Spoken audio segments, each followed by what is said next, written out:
Hello friends, welcome back to my channel SANTIE'S World. நம்ம இன்னைக்கு என்ன பார்க்க போறோம்னா பைனாப்பிள் ரசம் எப்படி பண்ணலாம்னு பார்க்கலாம் வாங்க. இதுக்கு தேவையான பொருட்கள் தாளிக்கிறதுக்கு எண்ணெய், வெங்காயம், பெருங்காயத்தூள், மல்லி இலை, கடுகு, கறிவேப்பிலை, அதுக்கு அப்புறமா மூங் தால் எடுத்துர்க்கேன். இன்னைக்கு அதை கொஞ்சம் வேக வச்சு தண்ணியோட சேர்த்து நம்ம அதை தனியா எடுத்து வச்சுக்கலாம். அப்புறம் லெமன் ஜூஸ் கொஞ்சமா. நம்ம புளி எதுவும் சேர்த்துக்காதனால லெமன் ஜூஸ் தான் நம்ம இன்றைக்கி விட போகிறோம். கொஞ்சம் பேஸ்ட்டாக நம்ம அரைச்சி வைக்கணும் எல்லா திங்ஸையும். அது என்னெல்லான்னு பார்க்கலாம்.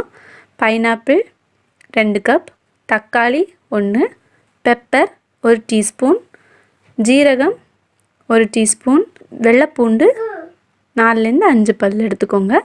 சின்ன துண்டு இஞ்சி, உங்கள் காரத்துக்கு ஏற்ப 2லேருந்து 3 பச்சை மிளகாய் எடுத்துக்கோங்க. வாங்க வீடியோக்குள்ளே போகலாம். எப்படி பண்ணலான்னு பார்க்கலாம்.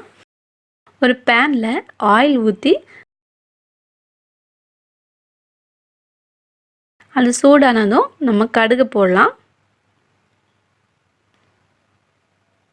அது பொரிஞ்சதும் வெங்காயத்தை போடலாம். கொஞ்சமாக வெங்காயம் போட்டிருக்கேன் வதக்கிறதுக்கு. கறிவேப்பிலை, அப்புறம் நம்ம அரைச்சி வச்சுருக்க விழுது. நான் முதலே சொல்லியிருந்தேன் இல்லையா, அந்த ஐட்டம்ஸையும் நம்ம அரைச்சி எடுத்து வச்சுருக்கோம். இது தாளித்ததும் நம்ம இதை அதில் போட்டு நல்லா மிக்ஸ் பண்ண போகிறோம். நல்லா வதக்குங்க. அந்த பச்சை வாசம் எல்லாத்தோட பச்சை வாசம் போகிறதுக்காக நீங்கள் இன்னொன்று பண்ணலாம். இந்த அரைக்கிறதுல கம்மி பண்ணிவிட்டு, அதாவது 1 கப் பைனாப்பிள் எடுத்துகிட்டு மீதியை நீங்கள் சின்ன சின்னதாக நறுக்கி கூட நம்ம இதில் போட்டு வதக்கலாம். நான் இன்றைக்கி 2 கப் எடுத்து நான் இதில் மொத்தமாக பேஸ்ட்டாக அரைச்சி வச்சுருக்கேன். பெருங்காயத்தூள் போடுறோம். இப்போ நம்ம மஞ்சத்தூள் எல்லாம் சேர்த்து நல்லா வதக்கலாம். எல்லாத்தோட பச்சை வாசம் போனதும் பருப்பு வேக வச்சுருக்கோம் இல்லையா, அதை நம்ம இதில் சேர்த்துக்கிறோம்.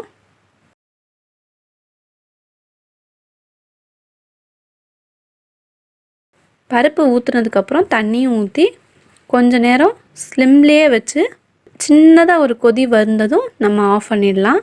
நம்மளோட பைனாப்பிள் ரசம் ரெடி ஆகிடும். இதுக்கு தேவையான உப்பும் போட்டுக்கோங்க. லெமன் ஜூஸ், நம்ம லெமன் ஜூஸும் இதில் சேர்த்துக்கலாம்.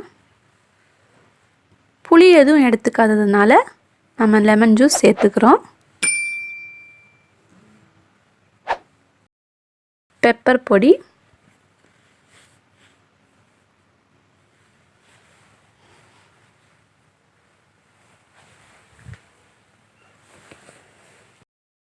ஃபைனலாக நமக்கு கொரியாண்டர் லீஃபும் இதில் போட்டுடலாம்.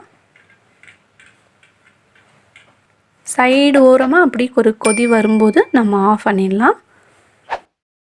நம்மளோட பைனாப்பிள் ரசம் ரெடி ஆகிடுச்சு. இது சிம்பிள் அண்ட் ஈஸி, சூப்பர் டேஸ்ட்டாக இருக்கும். நீங்கள் இதை ட்ரை பண்ணி பாருங்கள். உங்களுக்கு இந்த வீடியோ பிடிச்சிருந்ததுன்னா சப்ஸ்கிரைப் பண்ணுங்கள். கூட இருக்கிற பெல் பட்டனையும் கிளிக் பண்ணுங்கள். ஆப்ஷனில் ஆளுங்கிறதையும் ப்ரெஸ் பண்ணுங்கள். அப்போ தான் நான் அப்லோட் பண்ணுற எல்லா வீடியோஸும் உங்களுக்கு வரும். கூடவே லைக், கமெண்ட் அண்ட் ஷேர் பண்ணுங்கள்.